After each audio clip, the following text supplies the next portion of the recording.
whatever you see people do to other people, they definitely have the ability to do to you. I learned that lesson the hard way They with Hobson. will do I it to learned, you.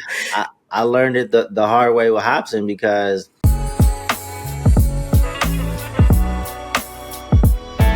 music entrepreneurs, what's going down? Welcome back to what Dame calls the greatest podcast on the planet. It's the Music Entrepreneur Club podcast where we talk it because we live it and we live it so we give it. We got some controversy to kick things off with. But first of all, how are you feeling? It's the holiday weekend. I'm exhausted, but I don't have a newborn, Dame. So how are you feeling?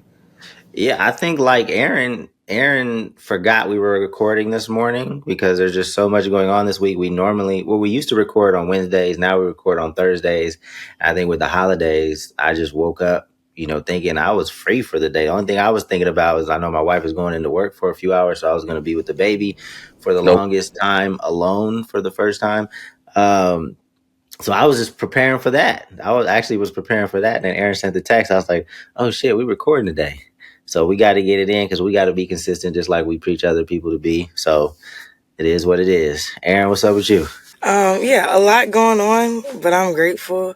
I've had an attitude adjustment over the last 3 or 4 days just because I've just been perturbed about the way certain things are moving. And I feel like it was really revealed to me that I need to be a lot more diligent with the things that I have. And it's like, God's going to open up a door when you are like stewarding what you have well. So I'm doing well. I'm just dealing with some attitude adjustments, but you got to do that to be great. So I'm grateful for the lessons right now. You adjusting your own attitude? You adjusting? Yes. Okay. I've been having a funky ass attitude, so I just had to how you got to get over yourself. You're like, man, I want this.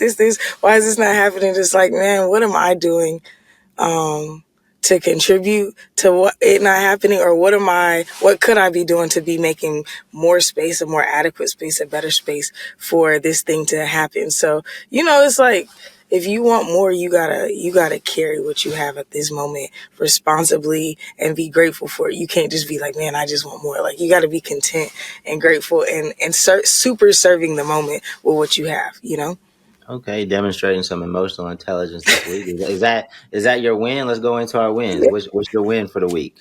I think that's I don't know. I think that's my win, but I also feel like my win is that I just have such great relationships with like my family and extended family. And so just seeing, the thing that I'm frustrated about is like my lack of place in Austin right now. Is just like a lot going on with that.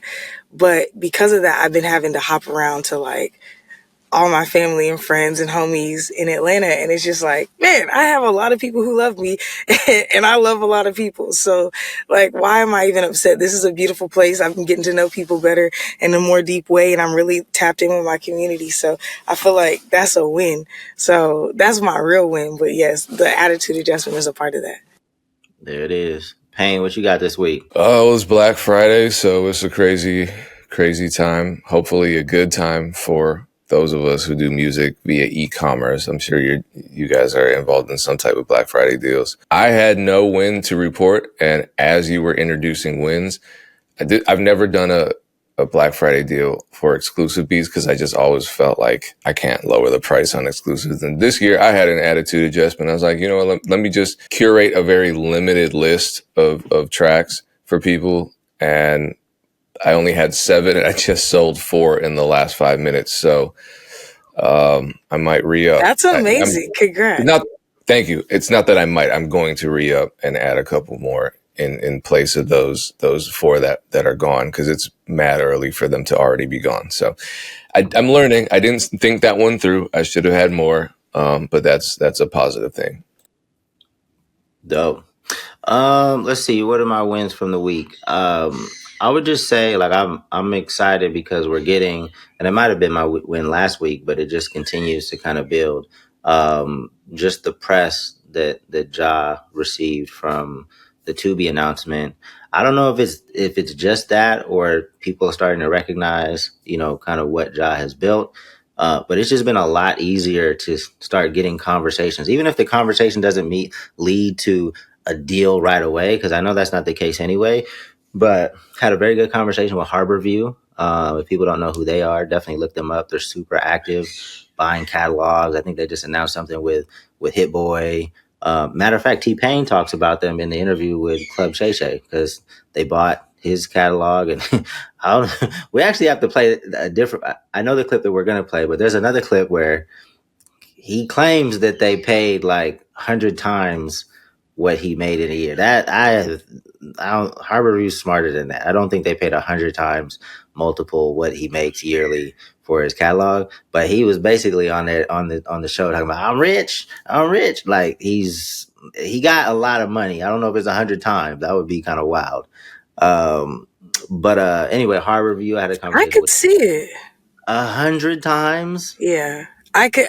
There's a couple of reasons that I could see it. We could talk about this if we're going to transition in to a topic, but I could see it. I mean, look, it was a 918 can get 3 million. Yeah.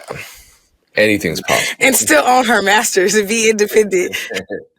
Nah, yeah, maybe that's a separate time. But no, I'm just grateful that people are talking with us, and are seriously talking with us about what potentially, can happen. Because I've had like quite a few conversations in the past week. Again, nothing, no kind of big deal came out of it, but I think just planting those seeds because next year should be a big year for us.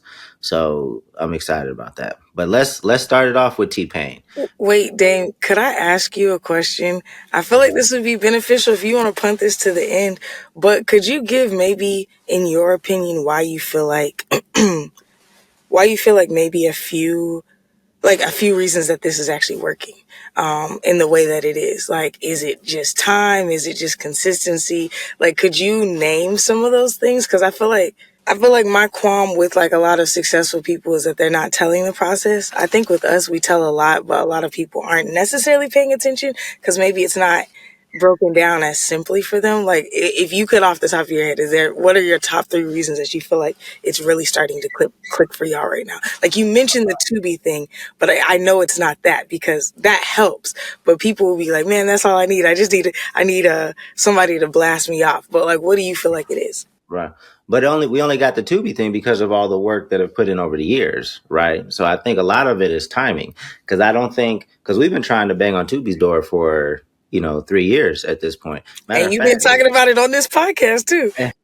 and there's somebody that's on the creator program team that when I look back, I reached out to him like 3 years ago, and I think we even got on a call, but the creator program wasn't established yet. At the time, I think he was working in like a sports group for Tubi. So a lot of this is just timing and just continuing to do the work. So, we've just continued to put out content over the years, build our own fan base. And I think the Tubi thing is just timing, right? And then recognizing the work that the Jaws put in. They're the first platform to like truly recognize and understand like what Jaws built. That's crazy to me. It's crazy because it's right in your face. Like the numbers are there, the engagement is there. But yeah, to a lot of it's continue being proactively patient. That's what I always call it. Like just being super active and just be patient, and your time will come if the quality is there, the community is there.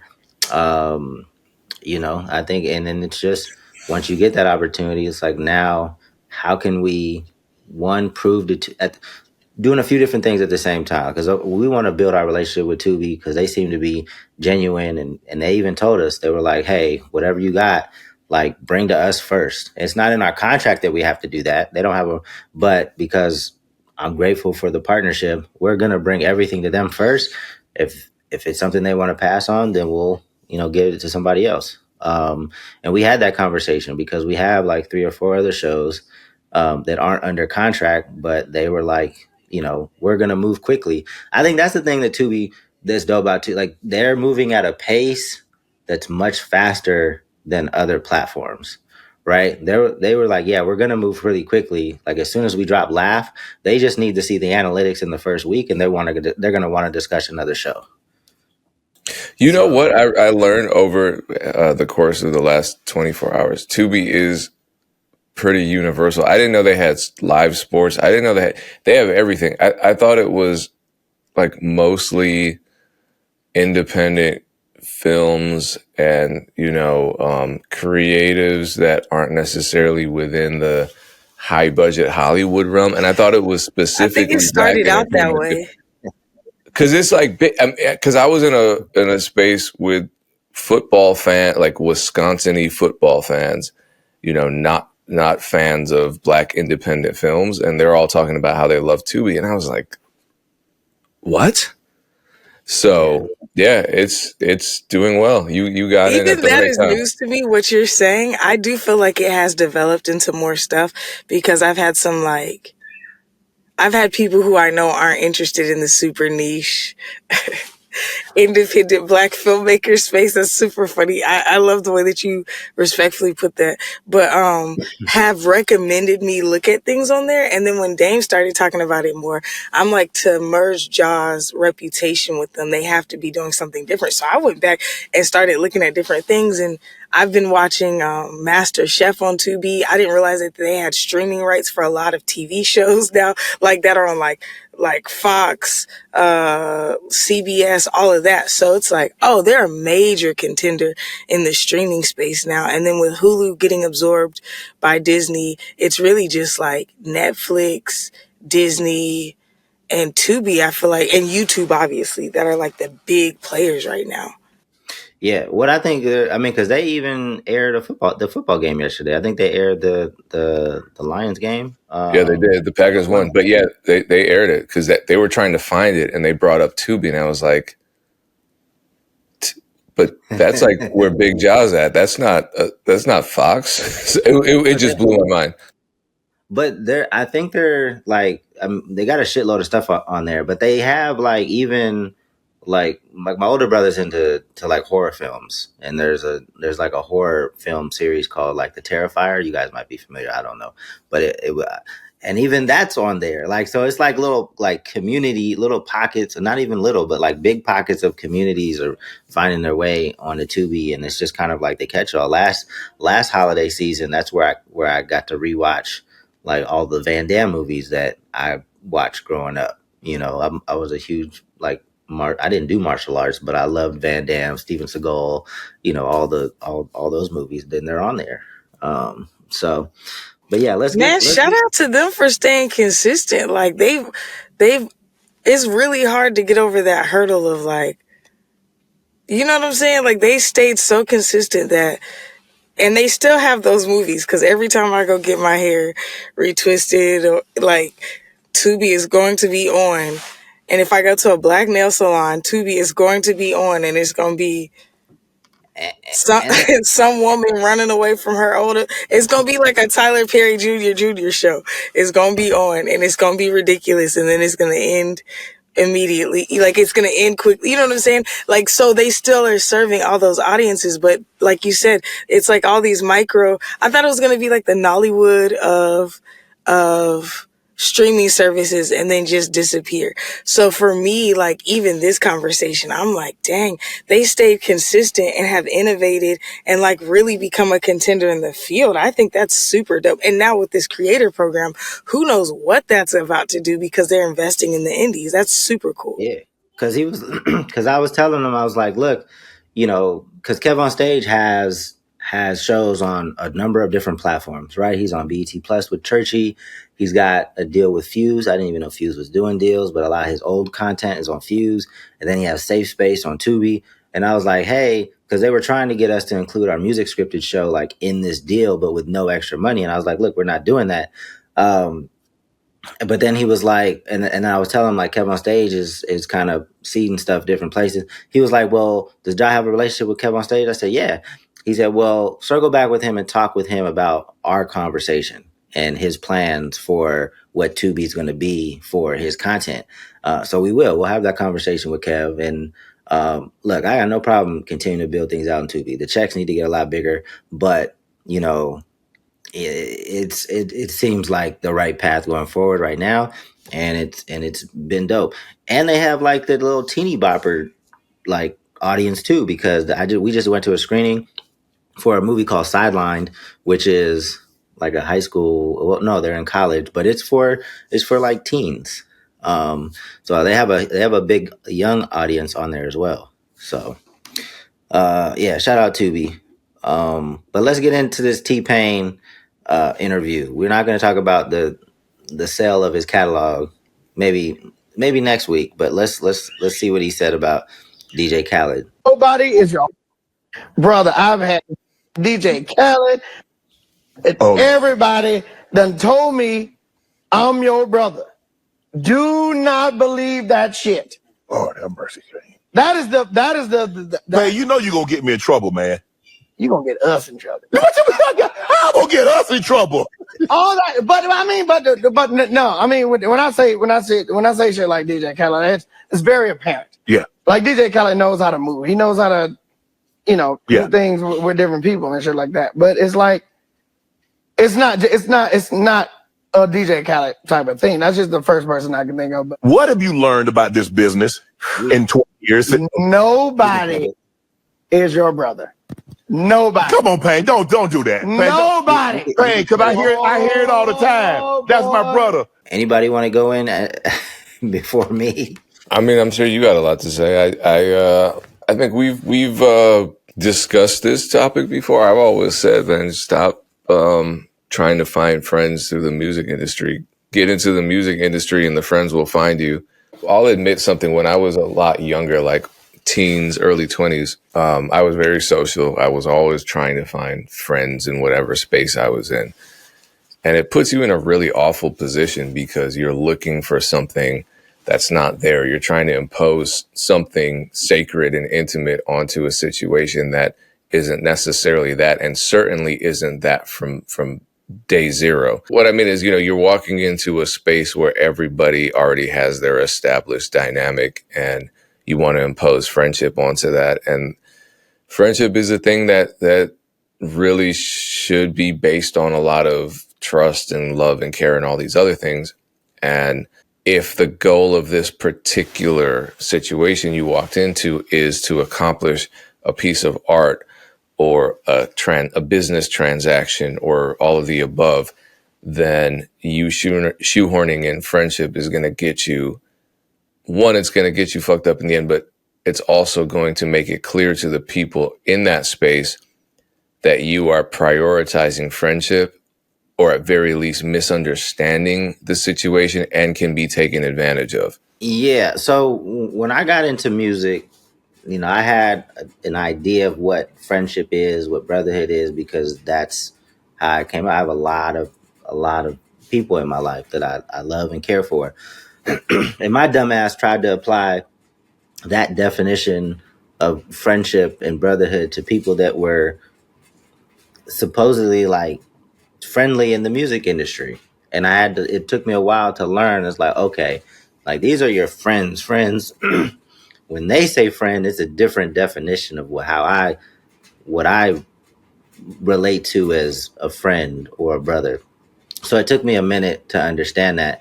And I think because I wasn't familiar with this entertainment space, and a space where very few people make it, I think it just brings out the ugliest in some people, right? Because in my other life, people were pursuing different things, right? We graduated from college, let's just say people wanted to be a lawyer.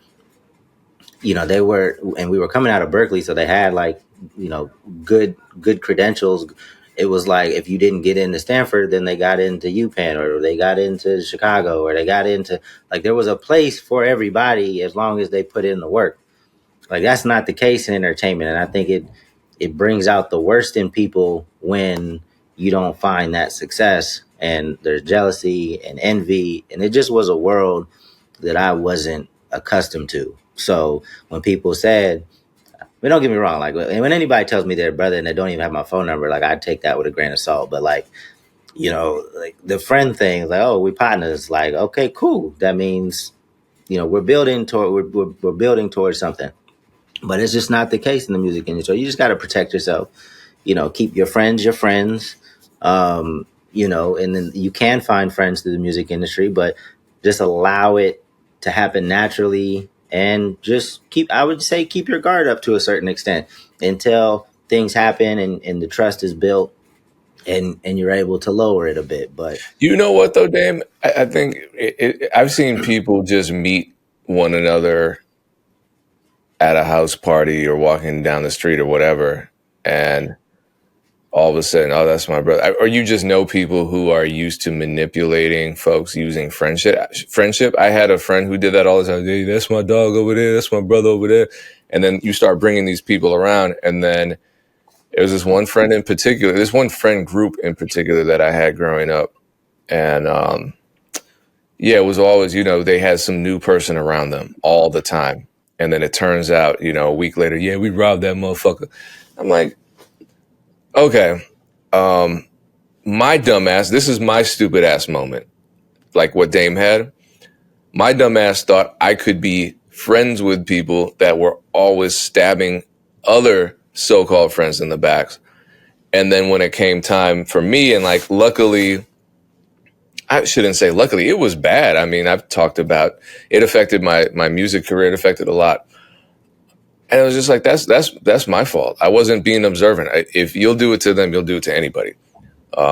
So it was that kind of situation. So all I'm saying is, like, it didn't have to be the music business. I think I feel like Dame, I don't know, like, you have these lifelong college friends.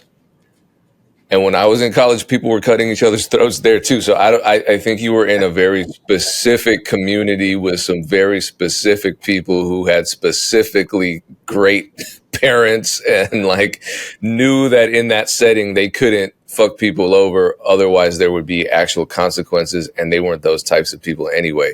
But I don't know. I like when I was out doing dumb shit here and there, people were cutting each other's throats. I went into college, people were cutting up each other's throats. I have like 2 friends from college, and I was there for a long ass time. I did grad school, but I was there for a long ass time. That's unfortunate. Why? There's two. One you said, and the other, I want to add another rule, because the one thing that you said, whatever you see people do to other people, they definitely have the ability to do to you. I learned that lesson the hard way. They will do it to you. I learned it the hard way with Hobson, because in the very beginning, his first one of the first videos that like really, I would say viral is the word, is a song called "Kill Her," and it was directed towards Tamika Wright, Eazy-E's wife, who ran Ruthless, who he was signed to at the time. So it was almost like, and I saw that. And it was a really dope. It was a dope video, like because it kind of reenacted Saw, from the movie, and it was shot on. I mean, he didn't have a good camera at the time, but it looked like Saw. Like it was dope. And that's kind of what I wasn't thinking. Like, oh, I didn't even really know like what had happened between them two. I knew that they didn't really understand what to do with him, but I didn't know like who was at fault. Still don't really. So that's one rule. Whatever you see people do to other people, they have the ability to do to you as well.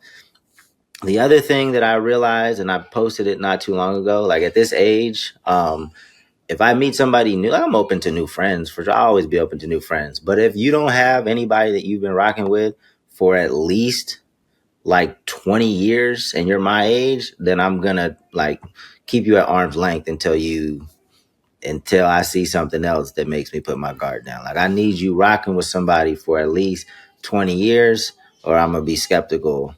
I would actually even say longer than that, but 15, 20 years. Those are my rules. Yeah, I don't want to make this a trauma dump, so I'll keep it short. Because as a woman in this industry, I could just tell y'all, and I think it's really beneficial for something like this to come from our perspective, because we're all like living examples of like still healthy and good relationships. We're not like outside the music industry, like, yeah, F the music industry, because everybody's fake.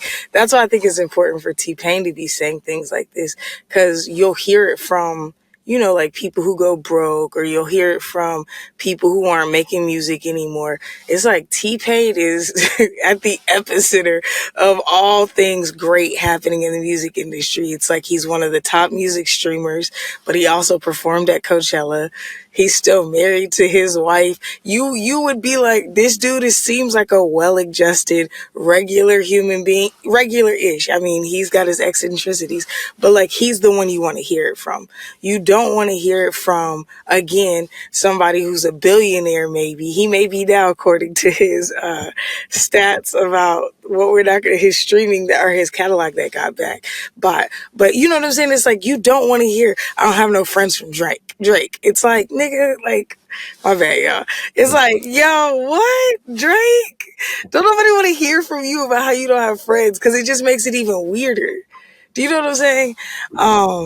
But yeah, T-Pain seems like the right person to hear this from, and I think appropriately we are the right people to hear this from. I'll just share a little bit of insight. It always feels like when, like he said, when they say brother, sis, it's like it always feels manipulative, I'll be honest. And the people who will say that always do it prematurely because they want to disarm you without proving that level of loyalty. I don't allow people to call me that, and I don't call people bro or sis or anything like that until we've gone through some stuff. And then even then, I usually still don't even call them that. It's like, we know because we've gone through something together. We've spent time together. And then I think too, people who don't really know me and know the way that I think and process the world love being like, oh, we're best friends, twin. If you know me, you know we're definitely not twins. If you calling me twin and you've never had, like, you're not going to like me when you hear the way that I process the world. Like, you're not going to enjoy my thoughts. You see me, you caught a vibe somewhere, we talked, you think I'm interesting. You're not going to enjoy this experience. Like, I can already tell you just want to be happy here. You're not going to enjoy this. I'm friction. I'm sandpaper. I love that about myself, but I'm not just like this happy-go-lucky. Like, people think I'm just like, oh, this chill vibe. And it's like, yeah, you're going to touch the fire a lot of times if you're around me. So, I don't know. I would say, especially for women, be careful. Be careful who you talk to. Be careful what details you give, man or woman. This is like, but for women specifically, be careful about who you talk to, who you trust, who you believe. Be careful even about who you date. Like, I've had some interesting situations that's like, no, you're an artist. I'm not interested at all, because this could get weird easily. Like, we're in concentric circles. Like, what are we talking about? Like, this seems like a scheme to get something. Like, I'm not that dumb. But I don't know. This industry is so interesting. I could say a lot, but like, I live from a healed perspective, so I'm not going to go deep into recanting, but like, I could tell you stories for days, like for days. Stories that don't even hurt anymore. You know what I'm saying? It's just like, I just have so many stories, but be careful and like, stick with your people. Like Payne says, if they're going to be your friend and you're in the music industry, it'll happen because y'all are going to be the same type of people in rhythm. I'm the type of person who's more interested in people outside of the industry. And then if we happen to converge, cool. But I almost get the ick. Like, if I find out you're in the music industry, well, I'm not much in the music industry anymore, but I feel like that used to be like a thing. When I would meet people, I'd be like, oh, we could never be friends. No, I don't want to cross paths with you working. And I know that sounds terrible, but I've seen too much. So yeah, so long story short, you can find friends in music. Just be careful. Still put things on paper if you're doing business. You know, your friendship is not a substitute for a contract. And yeah, shout out to T-Pain though, man. Like, T-Pain is like obviously still relevant today, but he's the one. Maybe there's others, but like, he's been able to transition from how things used to be to how things are currently done now. He talks about the Shannon Sharp interview was dope. He talks about, his streaming, how he approaches streaming, how he shares the whole creative process. And there's two versions of T-Pain. This was dope. He talked about how there's two versions of T-Pain. Like, one night he'll go in and stream and he's super drunk and he starts something. He starts like a song. Now, again, I think especially older cats need to chill on the alcohol, but that's a separate point. But he talks about drunk T-Pain versus sober T-Pain. Drunk T-Pain will come in on stream, start a song, and then, sober T-Pain will come in the morning and he'll be like, well, what did he start? Like, what did drunk T-Pain do? And he sees what drunk T-Pain does. And then he like basically finishes whatever. He's like, oh, drunk T-Pain started something kind of dope, and then sober T-Pain. I haven't actually seen this live. He talks about it on the Shannon interview, but I think it's not dope that he drinks to a point where he doesn't remember something. And I'm sure he remembers. I'm sure it's just kind of a character. I was just gonna say, does he not remember what he was doing? Like, come on, bro, please chill. If so, I think it's more of just kind of like setting up two different characters, and maybe he is drinking, but I hope that it's not like he really doesn't remember. It's just kind of a character he plays next day to finish the song, and I think that's again, the drinking, because T-Pain and I are probably around the same age. Actually, I don't even know, but shout out to T-Pain, man, because he's not complaining. He's getting to it. He's figuring out what tools are available today, and he's getting to it, continuing to thrive. Hella businesses. T-Pain is dope, man. I'm a big fan of T-Pain. So let's get into another topic. What we got next? I'm about to see how old T-Pain is, actually. He's 41. I just looked it up. He's only 41? Damn, all right. Really? Okay. He's closer to my age. Do you want to do, Erinn, one of your topics, either Soulja or that company that will not be named, because that'll just give it all away? Yeah, let's go with the Jay Soulja thing real quick. Oh, cool. I can't. And you don't have to play the video. How long is it? It's like a minute, right? Yeah, it's brief. Okay, cool. You can play it then. Let's try it out. This is what I look like at this venue during the daytime. Antone's nightclub. But now I'm gonna show you what I look like at nighttime at Antone's nightclub. I'm about to weave it. I can't let them take me out. You know my daughter need me.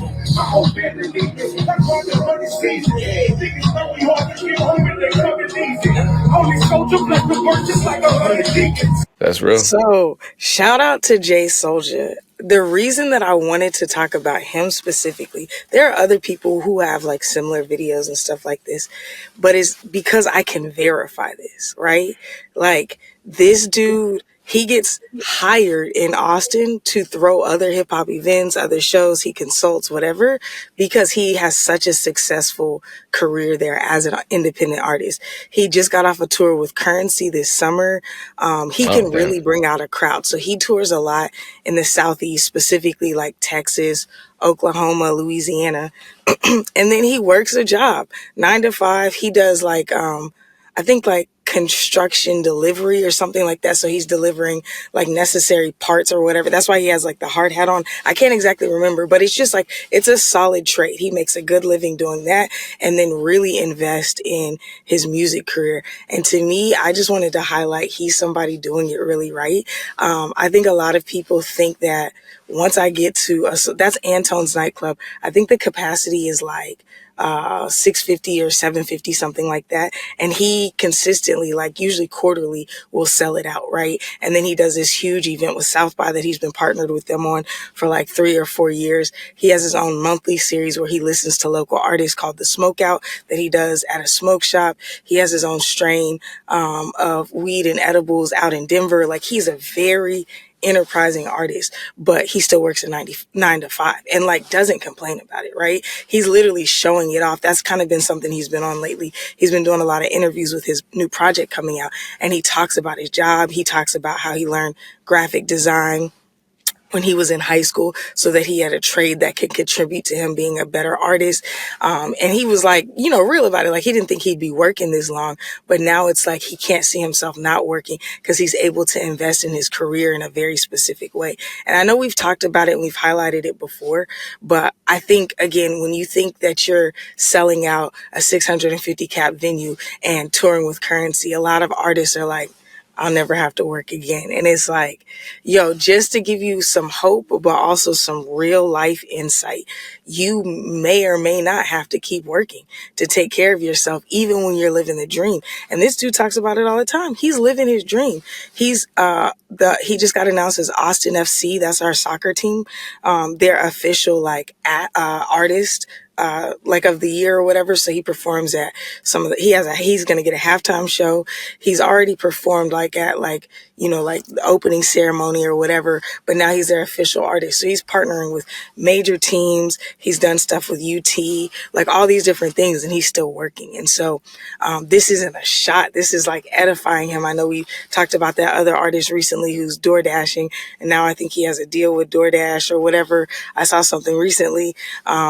So I think people I want to like bring reality back down. Like the dream can look like so many different things. I think that even we're like testaments of that. It's like, okay, Dame works at Tulas, but he also manages Ja. And that's like really a huge success right now, but you're still working. You know what I'm saying? Like, because you want to attack it from both ends. You're helping artists like you know what I'm saying? Like you're maxing yourself out. And I think that goes back to, kind of what I was talking about earlier, like with our wins. Like I had to get over myself and be like, I'm not even maxing myself out in a lot of ways. Like I could be super serving my moment and before I'm asking for more. And so I think that he's a great example of that. Shout out to Jay Soldier. His music is super cold. He just sent me his new album. It drops in a couple of weeks. We've done a collab track with him with my company as well, because it matches the name of our company as a song called Where You At, and our company's Where Y'all At though. So yeah, I don't know. He's a super cool guy. I thought this was just like a cool thing for him to not be like just hiding and like people thinking, oh, he's a full-time artist because he has all these different things going on. He's like, yeah, I work 9 to 5, and I think this is a good thing and a beneficial thing. That's dope. A lot of work too. He's doing a lot. I wonder. I mean, he looks happy and healthy. So he's probably getting decent sleep. He might have a supportive partner. Maybe he doesn't have kids. I don't know. But good for him. I think if that's what you want to do, then you got to set your entire life up to be able to sustain that. I know a lot of people who, they always say, well, Payne, how do I get big? What should I invest in? And I'm like, invest in building community, invest in actually doing things. A lot of people want to pay their way in because they're so busy or just kind of so underexposed to the music business and to entrepreneurship, period. And so when I tell them, community building, this, and they're like, I can't do all that. I can't invest in myself. I got this many kids. I got this type of situation at home. I got this type of thing over here. I got this over here. It's like, I don't know what to tell you, because it's really, I mean, people do it obviously, but it's advisable to, if you have a dream, set up your life around that dream, or I shouldn't say dream. Sorry, Dame, I don't want to incur your wrath, but if you have a goal in mind. I feel like that's adequate. Your dream, you know what I'm saying? Dream or goal. But I think that's a very important statement that you just made, Payne, because it really is either or. You can have it all, just not all at once. Do you know what I'm saying? So it's like, yeah. If you have this idea, thought, dream, if you're not hell-bent on it, then it's not going to ever work out, because you're never going to have enough space or time for it. My dream still takes up more space than I want to give it. Again, I got to get over myself and super max this thing. So it's like, that's such an important point that you're making. And all of us did. I mean, Dame just had a kid. You know what I'm saying? Like, Erinn and I are still living, not a bachelor life, but you know what I mean.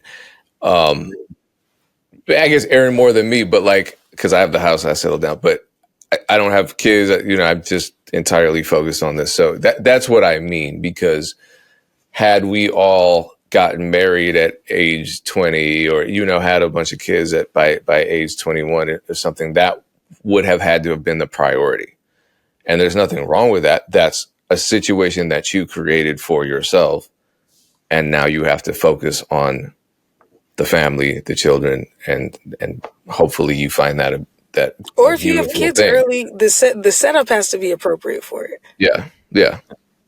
Well, me having a kid later in life, it wasn't intentional. It wasn't like, hey, let me put this off because I have, to do so much stuff in music. I feel like I could have had a kid a lot earlier, and kind of wish is strong, but like only because I've had my knees feel right now, and I got to be able to chase her around for the next, 5-6 years plus.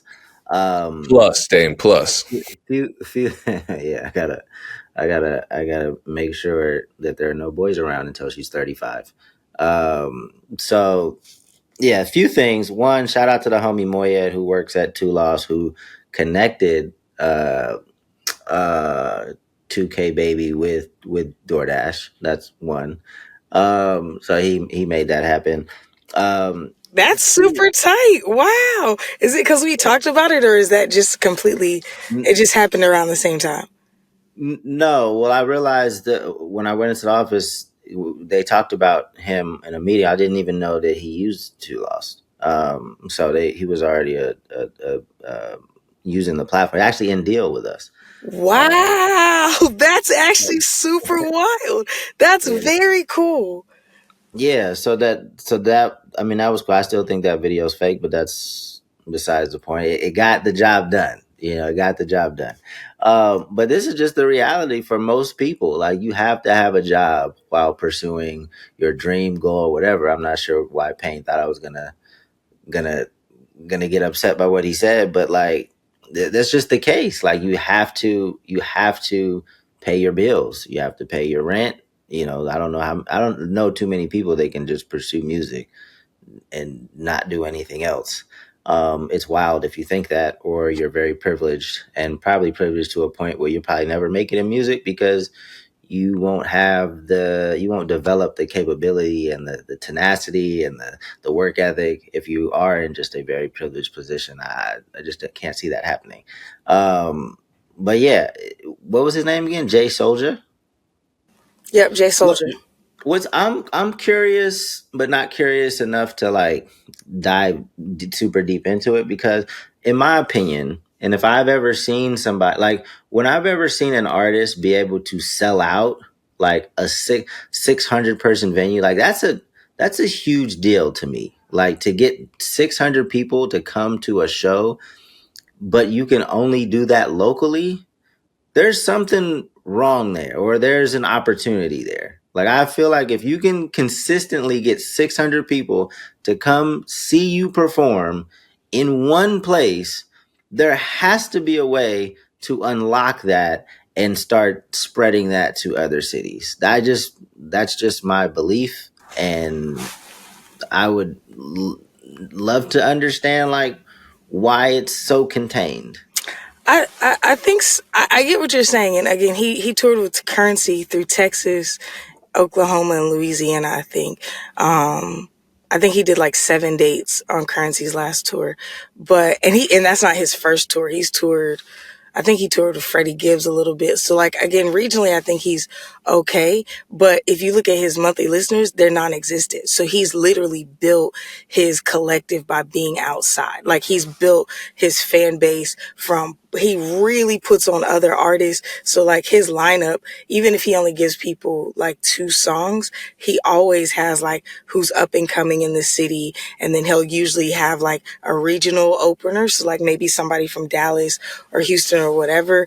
I just think that because he is building it in person, and there's not much of it. He's cool. He shoots. He has like his videographer is like one of his best friends. So he comes out with a really high quality camera. He shot stuff, but it's like music videos, streaming, all those things digitally aren't necessarily converting to a fan base. It's like he's known in the city. His name is there. But there's another artist named Mastermind. He's in St. Louis. I think his music is incredible. And same thing, he would do St. Louis, Florida, Georgia, kind of just do Chicago occasionally. But like he was same thing, the soccer team's creative director for like 2 years. He's doing a symphony, a live mashup of hip hop with a St. Louis Symphony Orchestra like this month, or in December. Like, very put on, but doesn't have a big following at all online. So I think it's really tough. I think it used to be pretty easy to like build buzz city to city, but like Nashville to Atlanta is a whole different world these days, whereas it used to be like adjacent worlds. So I don't know if I necessarily agree with that, because I'm seeing it like happen to multiple different artists. And Jay Soulja and Mastermind are just my two examples, but they're well known in their city, put on incredible shows. I've worked with them in other regions before, like just great music, knows everybody. I think exporting that out doesn't always make sense. And I don't know why, but I've seen it done well, like at a high level, and it still doesn't translate in other markets. If I was still like super heavy into music, I would jump into that and try to figure it out. But I'm not, and I got other things to work on. So let's get to That's how I feel. I'm like, man, I love y'all, but I don't know what's going on, but I'm gonna still listen to your music. I'm gonna pull up at the show. Shout out to y'all though. Do you want to talk about this super viral? This is, I never even understood. Do you know what the origin of this was, Erinn? The whole Jet 2 holiday thing? Because so it looks like they made billions off of a meme that they probably hated at first because people were always playing it during fight videos and whatever else. So glad I'm not on that side of the internet, but yes, no clue where it started. I should have done some research, but I really was just exuberant about this because I feel like we could take so many like easy notes from it.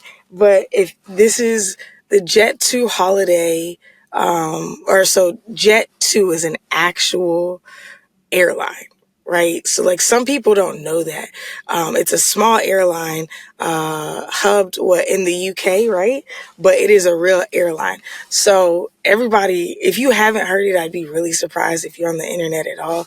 But it's like nothing beats a Jet 2 holiday, but it's always, with like heinous or like weird things, like a kid puking on you or something wild happening in your life. It is like nothing beats a Jet 2 holiday. So what was it? They went up, what was it? 2 billion in revenue. I got to pull they're up to 5.3 billion. 5.3.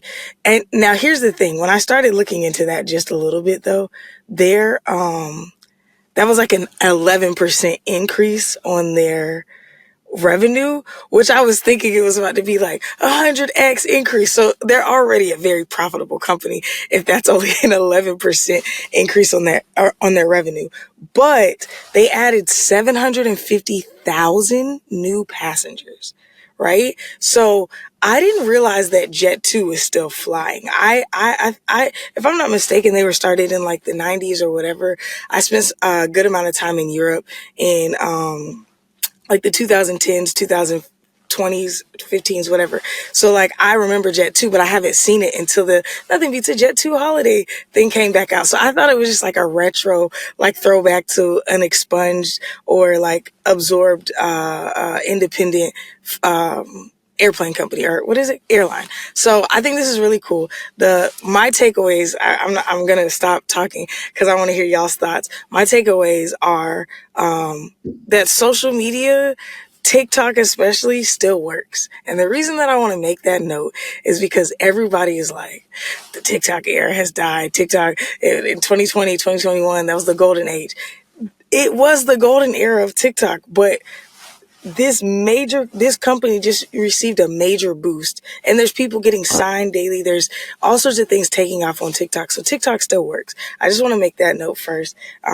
Second, I think, it's really cool to see like how your brand in a new context can allow other people to embrace you.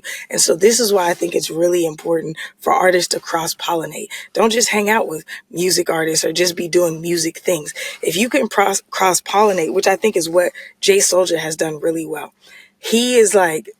He's doing, like, I just saw him do a give back yesterday. He's working with like local Black restaurants to give food back to the community this fall, which is like, I'm not saying that that's like, oh, so unique, but he's a burgeoning artist. Most people are like, well, when I'm rich, I'm going to do a give backs. He's like, I don't have the bread, but I know this company. If I post about y'all and we do a giveaway, can we give? And it wasn't a ton of families. I think they gave like 5 families dinner for Thanksgiving. They're going to do the same for Christmas. But that's like that's some real change that he's doing in his community, you know? So I think cross-pollinating and moving across different genres. This brand Wisdom that I'm wearing, they collab with a local coffee company, Super Random, regularly.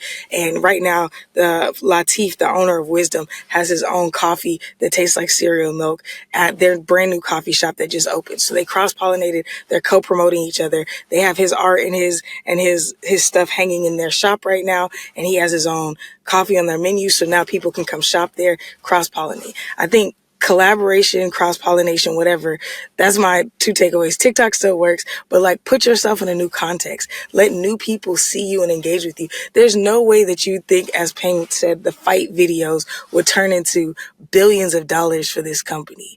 Like, stop limiting yourself to your realm of understanding and be like, where can I position myself differently to be known in a new way? So that's my takeaways. Yeah, I think this is where like people will say like no press is bad press. I still don't believe that because I definitely would not have.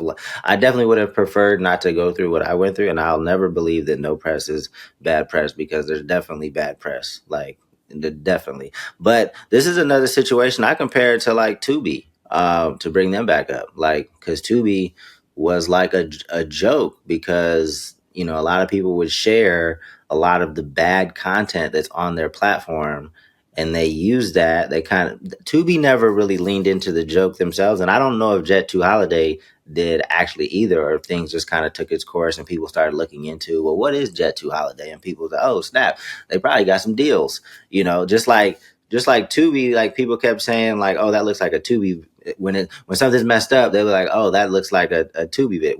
Ja even has a sketch series called Tubi Movies Be Like, and it's like, so if you go to the sketch, Oh, so is Jet2 like the spirit of Europe? Like, is that what it's saying? I'm assuming. I'm only assuming that it's I like didn't even get that until just now.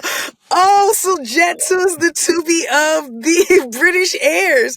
Okay. Yeah, they're a budget airline. Yeah. It's a British low-cost carrier known for wow. offering affordable flights. Okay, so now it makes Spirit's more going sense. out of business and Jet2 just added billions to their bottom line. That's amazing. So Spirit. I mean, Which is crazy because Spirit had memes forever. People were making memes out of Spirit all the time. But I guess they were It's the showing music. things. It's the jingle. That jingle went crazy. And that's a famous song. That's I forget the name of the artist. But even I'm looking this up. Even the voiceover actress Zoe's something or other. She's getting good publicity off of this meme going crazy. But yeah, I think the difference between Spirit memes and Jet2 Holiday memes are the Jet2 Holiday ad was just placed over unfortunate and chaotic situations, whereas the Spirit memes were actual footage of shit going down on a Spirit flight.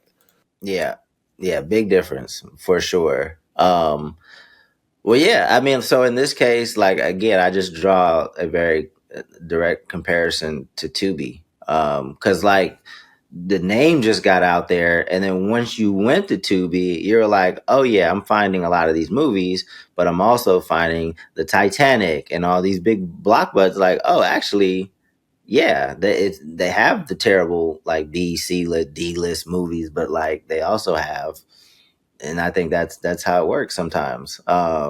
So if this was intentional, a lot of the content starts with Black creators, and I always said even before, like with Black Twitter, like Black Twitter has created a lot of value and money for other companies. If Black Twitter was like a legit agency that you could hire, they'd be the most popular agency in the world.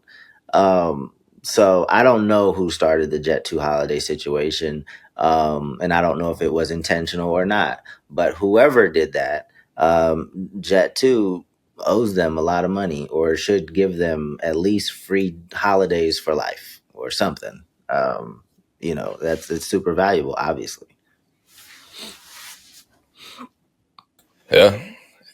But I would advise against companies trying to manufacture that. I don't think this is the type of campaign that anybody could actually manufacture or promise to manufacture on behalf of somebody else. Like you can't micro influencer your way into something like this. You might. That's why I love like the power of being to the people. This is such a like you said, like companies will try to manufacture stuff. Yeah. Even when we consult for people, they'll be like, so what's the exact plan? And I'm like, we're going to do this, this, and this. But a lot of this is just discovery. Like if we can discover who your audience is, Yep. we can try things and something may take off. But people don't like to hear that. They're like, no, you need to do this. It's like, bro. So I love that people are consistently showing like we are the biggest, like the social currency is still word of mouth with people. Like we're just going to make some shit funny, especially Black creators. And I think that that's like super important here as well. It's like you could try to manufacture something or you could just be a part of the people and that'll take what you have to another level. But the jingle, I'm assuming that was their actual jingle. Like nobody just made up the jingle. No, that's an actual song. The Yeah. Darling Hold My Hand. That shit is so funny that's Is the that But what one. they licensed that. So probably that artist. Matter of fact, let me hold my. Yo, are her streams going crazy? It's got to be. It's Jess Glynn. Jess Glynn. Wait, that's I what mean, the it's a beginning famous says. song. Darling, hold my hand. Oh, the one who sings Rather Be. I thought it was this like 80s song, but I know Jess Glynn. I was actually really big into her when I was living over in the UK for a little minute. But like she still makes music. Jess Glynn is Yeah. lit. She's No, really she's hot. young. She's only in her 30s. Yeah, she's Yeah, done, that's so amazing. I didn't realize that. I was thinking it was another song, but I know Jess Glynn. Yeah, Rather Be is my favorite song by her. Well, Rather Be has over 1 billion streams on Spotify alone. Hold My Hand is only at 500 million, but I mean, she's doing well. So that's what it's saying. Darling, hold my hand. I didn't even. Yeah, Darling, Hold My Hand. That's what I'm saying. Everything just plays so perfectly because it's like, yo, this crazy thing is happening, and she's singing "Darling, Hold My Hand," and they're like, nothing beats a jet too. It's just everything is so perfectly timed. Even before you knew exactly what was going on, it just all feels chaotically right. I feel like it's such a perfect pairing. Yes, Sometimes things just come together. oh, she's like, I didn't know. I don't know who Jess Glynn is, but I knew She's in that the song. electronic world. She's collabed with like the biggest electronic DJs, but her music is actually super tight. Shout out to Jess Glynn. okay, cool. Yeah. All right, we got another topic. We're wrapping this up.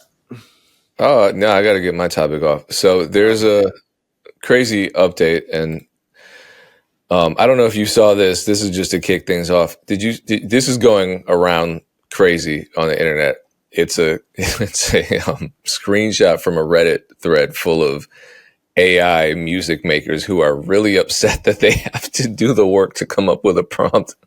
So it's just like, further proof that a lot of the folks that are addicted to This AI. isn't a troll? No, I'm pretty sure this is real. No, it's written too well. He's trolling. He says, why doesn't Suno also have a feature to write the prompts for you? This has to be a troll. I don't know. I don't know. I don't put anything past anybody. But so having said that, I don't know if you're aware of all because I sent some of this, but we know Udio fell to UMG. Their users are mad. They can't download any of their music because they signed that UMG licensing deal. So now they have to change their models and they have to kill the current models and phase them out. So you can't access stems or you can't download any of your music. People are mad about it. Is that going to happen to Suno? And they just signed a deal with Warner Music Group. So I have some insight into that.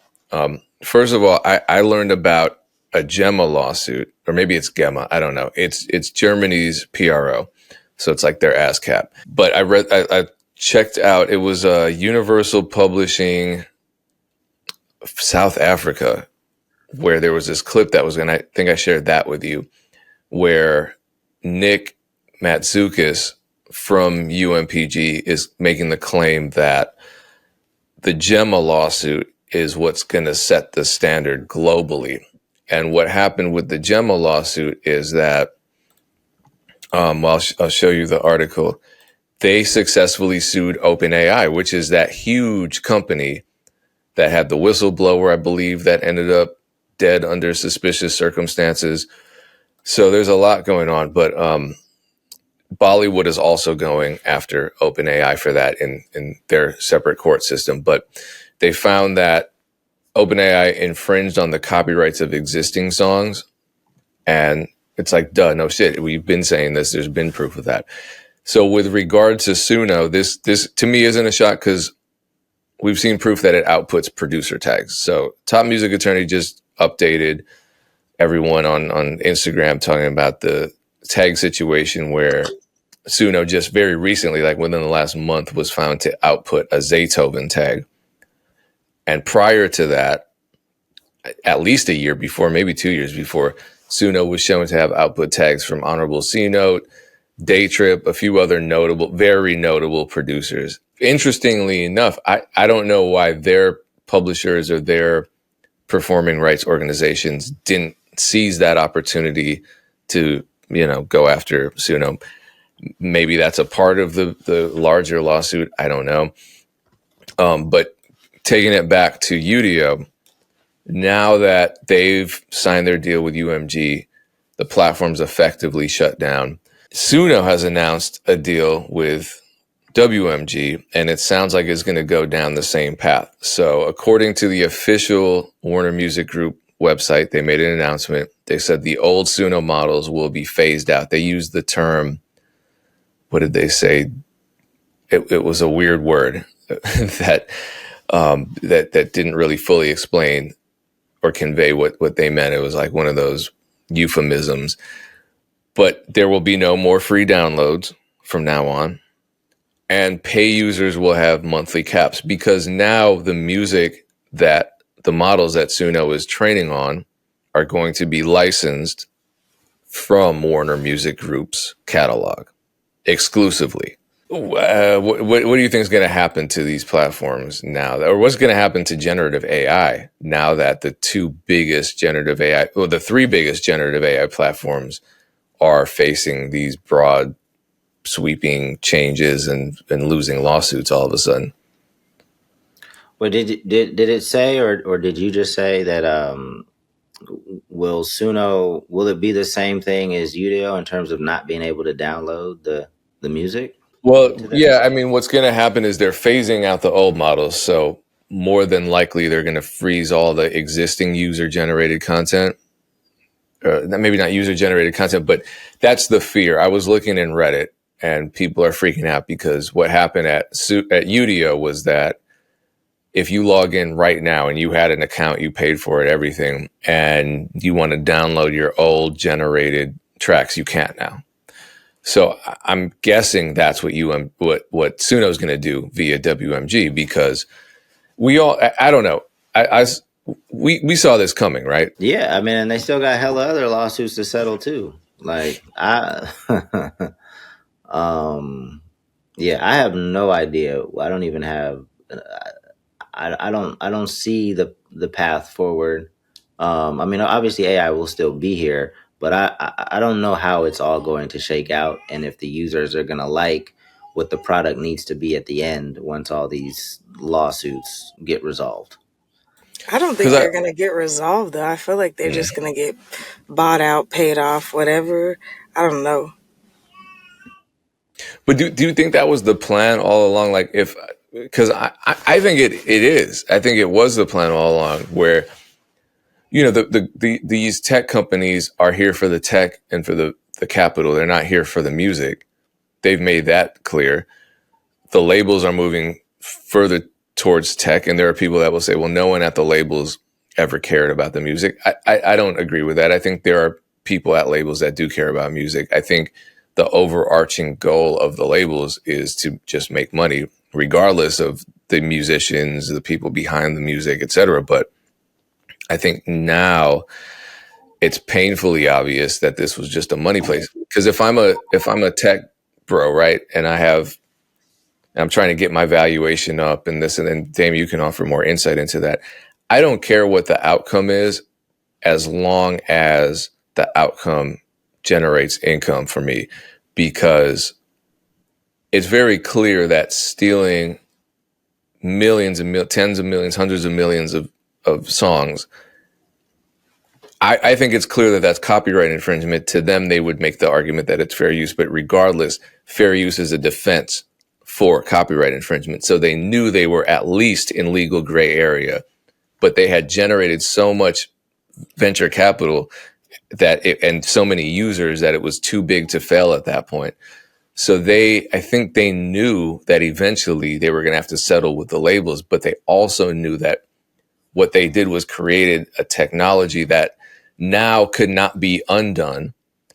And it was so big and they had so much money and so much momentum and so many users that the labels, being who the labels are, wanting to make money, would have to strike a deal with them because the labels wanted a piece of that. They just wanted to decentralize it. They wanted to centralize it. Yeah. My thing is because the money that was raised, I don't know when it was committed, like, but it was relatively recently. Like the people that are investing, like, know all this stuff is going on. They're typically not idiots. So I just feel like there's a lot of information that we're not privy to, or maybe they did just get hyped up by AI and the growth that Suno had experienced over the past couple of years. I don't know. I just think there's a huge piece of this that we don't know. Well, if you're investing, you think the value is going to go up with the UMG and the WMG partnerships? No, I don't see how. Like because I feel like it's limiting the product. Like that's how I look at it. At least initially, like that's how I would see it. Like I mean, there's so many other creators. There's so much other music. Like just subscribing to one major label, maybe that's all they need to train them. I mean, that's a lot of music. Don't get me wrong. It's a lot of music. It's a lot of hits. But yeah, and maybe it's just my ignorance in terms of how AI continues to train or train itself. I don't know, but like once it ingests that data, all right, maybe it just learns off of the stuff it continues to create. Like, what if there's other innovations outside of what they now have access to? Like, I don't know. Maybe it's just me being ignorant to how it works, but I would imagine that it limits the product just having one like data library. I don't know. I feel like this is going to cause even more legal problems because you got to figure, right? So take someone like me, right? I've sold beats to UMG. I've sold beats to WMG. Do I have to opt in, or are they just like, well, we own his sound recording royalties. We own all the masters. We don't need anyone to opt in. We don't need any producers. We don't need any songwriters to opt in. And then that creates a legal issue because you've infringed on my underlying composition copyright. You don't own that. I still retain my rights to that. So all these songwriters, like say Beyonce opts in. Okay, does Tiffany Red have to opt in because she wrote some of the songs? Does S1 have to opt in because he produced some of the songs? Where does that line get drawn? And will there be more legal consequences for that? I don't know. I mean, it seems like with the exception of Gemma, it seems like all of the lawsuits are coming from labels and not publishers yet, at least. I think they're getting lawsuits from every which way. Like I think, but also like I also feel like they probably ingested every piece of music that exists, already, whether willingly or like unwillingly. Like it's in there. Like so.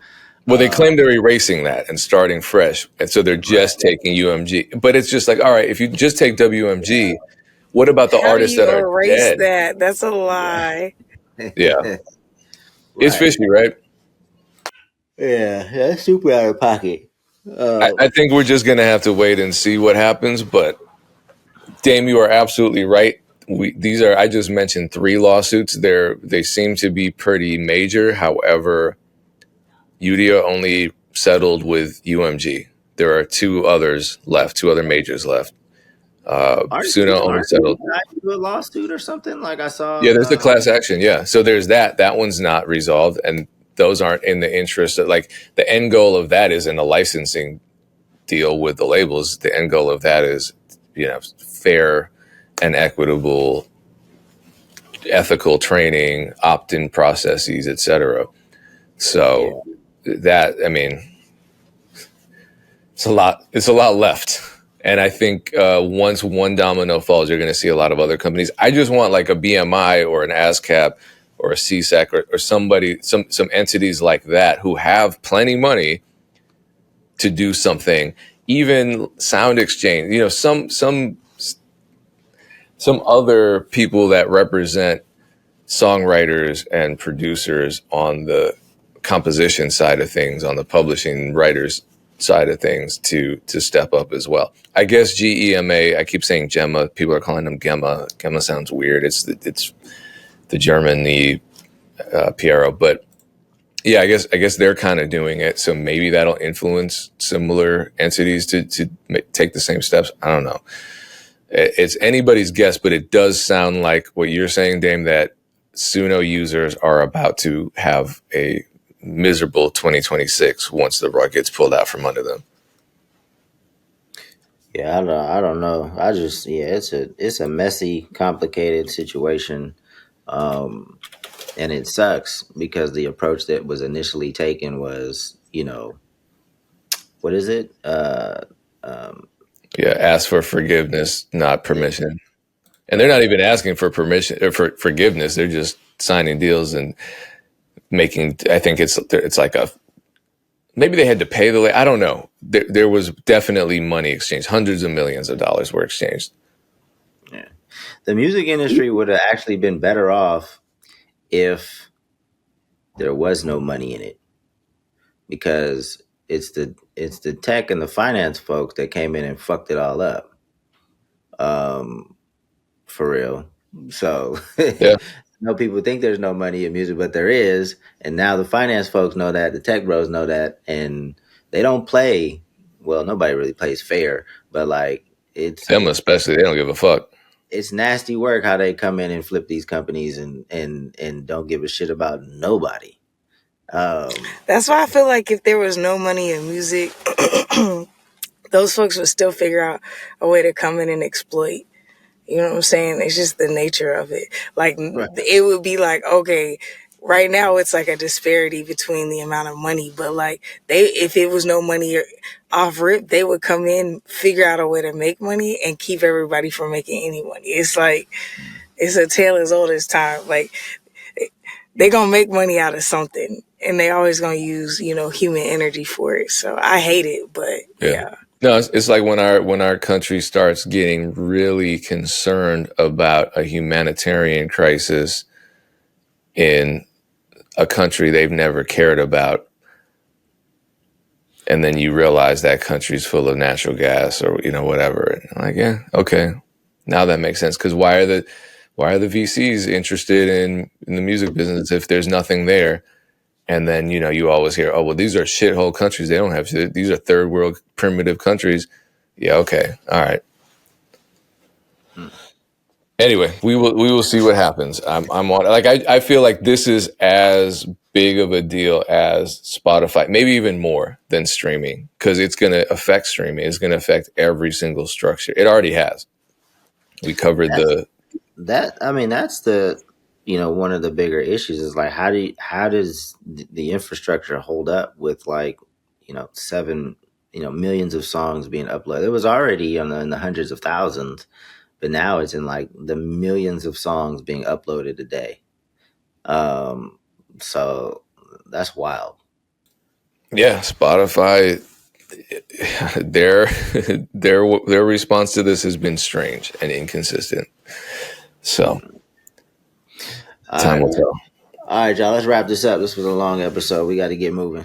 It is. So people wanted a long episode. They were mad that the other episodes were under an hour. I'm just kidding. I didn't see that. But shout out to everyone that watches, regardless of the length of the episode. We will be back same time, same place on the MEC podcast next week. And we appreciate you. Peace. Peace.